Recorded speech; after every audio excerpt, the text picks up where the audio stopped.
Gas banjir di Kelantan meliputi Tumpat, Bacok, Kota Baru dan Pasir Putih. Di Perak, sejumlah 1,597 mangsa berteduh di 21 PPS melibatkan daerah Perak Tengah, Manjung, Larut, Matang dan Selama, Batang Padang serta Hilir Perak.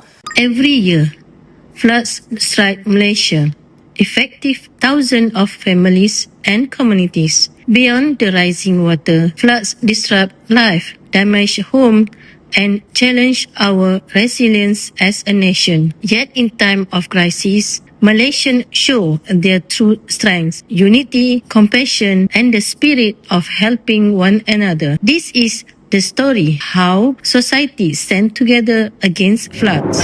Assalamualaikum and hello everyone.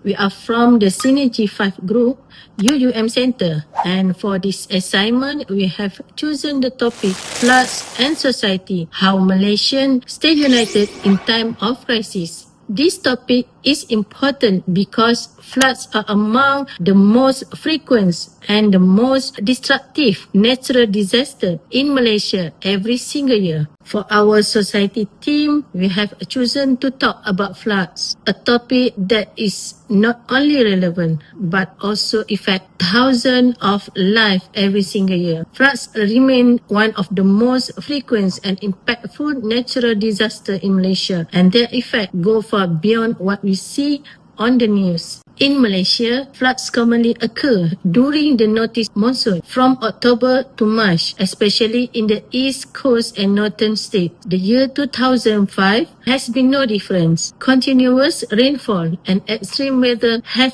triggered major floods and across several states, disrupting daily activities, closing schools and businesses, damaging infrastructure, and forces families to evacuate for their safety. These floods do not only damage homes and properties, they also affect health, safety, transportation network, livelihoods, and even our national economy. For many families, the recovery process takes months or sometimes years. Because of that, floods are no longer just an environmental issue. They have become a serious national concern that requires attention from both the community and the government. And this is why we choose this topic. Flood show how society responds in time of crisis, how we support each other, how communities mobilize, and how Malaysians stay united during difficult moments despite our different backgrounds. In moments of crisis, we often see the best of the Malaysian spirit, volunteers helping strangers, neighbors rescuing neighbors, and communities working together to rebuild what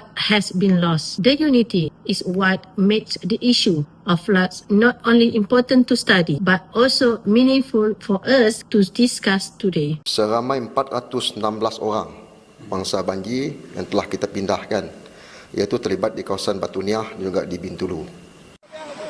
Tambahnya, situasi di seluruh negeri Sarawak masih terkawal, namun dua kawasan yang terjejas dijangka terus mengalami peningkatan paras air akibat kombinasi air pasang besar dan hujan lebat beberapa jam sebelum itu. Beliau turut menasihatkan penduduk di kawasan rendah serta berisiko agar kekal bertenang namun bersiap sedia sekiranya hujan berlarutan malam ini. Flood destroy homes and personal belonging, leaving family with nothing but damaged memory. Many houses become unsafe to live in due to collapsed wall, contaminated water, and weak structure. Family are forced to evacuate and stay in temporary shelters such as school or community hall.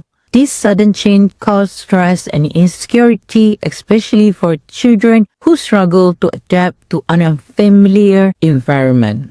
Daily routine are also heavily disrupted. School may be closed for a week, affecting children's education and emotional well-being. Parents may not be able to go to work because roads are blocked or transportation is limited. Without stable income, families face financial difficulties, making it hard to buy food, clean water, and also basic necessities. The cost of repairing damaged homes add more pressure and can take months or even years to manage. Health and safety become major concern during flood. Dirty flood water exposes families to diseases such as skin infection, diarrhea, and dengue fever due to stagnant water. Medical assistance can be delayed when clinic and hospital are affected or overcrowded. Besides physical health, emotional stress is also serious. Victims may experience trauma, fear of future floods, and anxiety from losing their homes and possessions. Community relations also affect.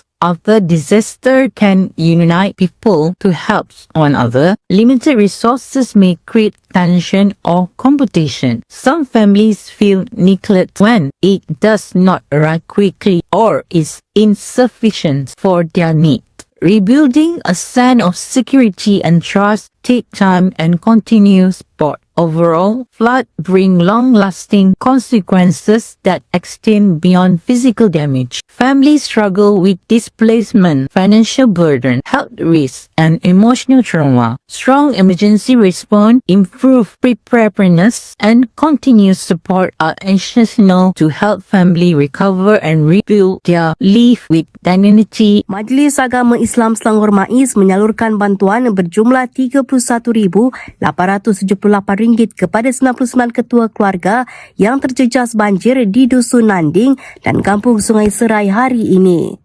Daripada jumlah itu, 54 keluarga di Dusun Nanding dan 45 keluarga di Kampung Sungai Serai berima sumbangan berupa kotak makanan kering bernilai RM222 setiap keluarga menggunakan peruntukan fidyah MAIS. Pengerusi MAIS Datuk Salihuddin Saidin berkata, tinjauan yang dilakukan mendapati banyak rumah penduduk rosak selepas banjir yang melanda kawasan itu 2 hingga 3 hari lalu. Beliau berdemikian ketika ditemui selepas menyerahkan bantuan di Pusat Pembinaan Sementara PPS Sekolah Rendah Agama SRA Dusun Nanding hari ini. Community leaders can organize awareness program to educate residents on evacuation plans, emergency contacts, and first aid technique. When everyone understands their roles, the community becomes more resilient and ready to face disaster. Next, during a flood community, support becomes even more significant. Neighbors often become the first responders before official authority arrive. Mutual assistance, such as helping elderly residents evacuate, providing reflect the spirit of unity. Community centers and mosques can also serve as temporary shelters, offering protection and basic necessities to affected families. After the flood water recedes, cooperation continues to play an important role in post-flood recovery. For example, cleaning houses, distributing donation, and repairing damaged facilities require collective effort. Many volunteer groups and youth organizations often join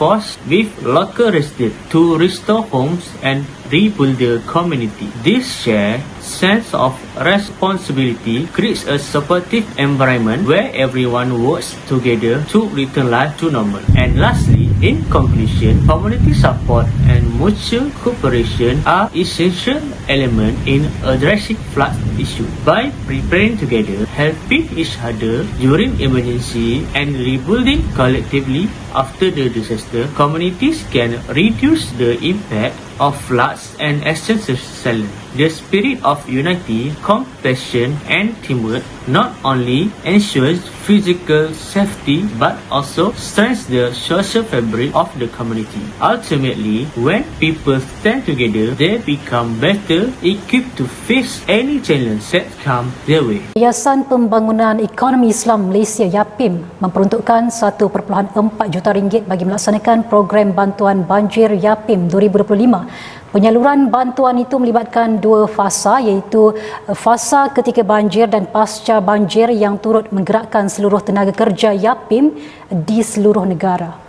Government plays a key role in flood management through agencies such as NEDMA, Met Malaysia, and also APM. The government is responsible for issuing early warning, coordinating rescue operation, opening temporary evacuation center, which is we call about PPS in short form, and then they're providing basic assistance such as food, shelter, and financial assistance. In addition, state and local government carry out their maintenance of drains, drain system, and repair of damage. So flood flood mitigation project and weather forecasting system are also implemented to reduce long-term risk. At the same time, NGOs and volunteers such as Mercy Malaysia, MRA and IRM, they also help speed up the distribute of aid. They provide food, hygiene kits, clothing, as well as help with house cleaning and emotional support to victims. So the cooperation between the government and NGOs ensure that aid is faster, more organized and reach communities in need. So both the government and NGOs, they have their main role to solve the issue of flood. As we know, the issue has moved from years to years. We know every year there must be a flood issue. So we can reduce this issue by improve what if the role of their part. So the government with their part and the NGOs with their part. Both of them will more help to the community to reduce the flood issue. So they can do what they need to do to improve the flood issue and then to know what the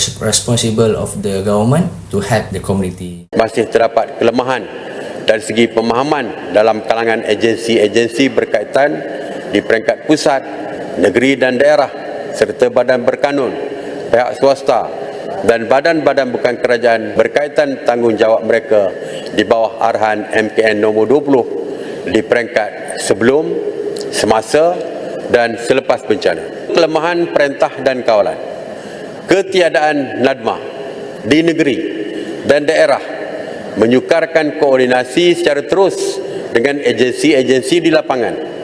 Kerjasama rapat pelbagai pihak seperti kerajaan negeri dan kerajaan tempatan penting dalam memastikan keberkesanan pengurusan bencana negara pada tahap optimum dan seterusnya.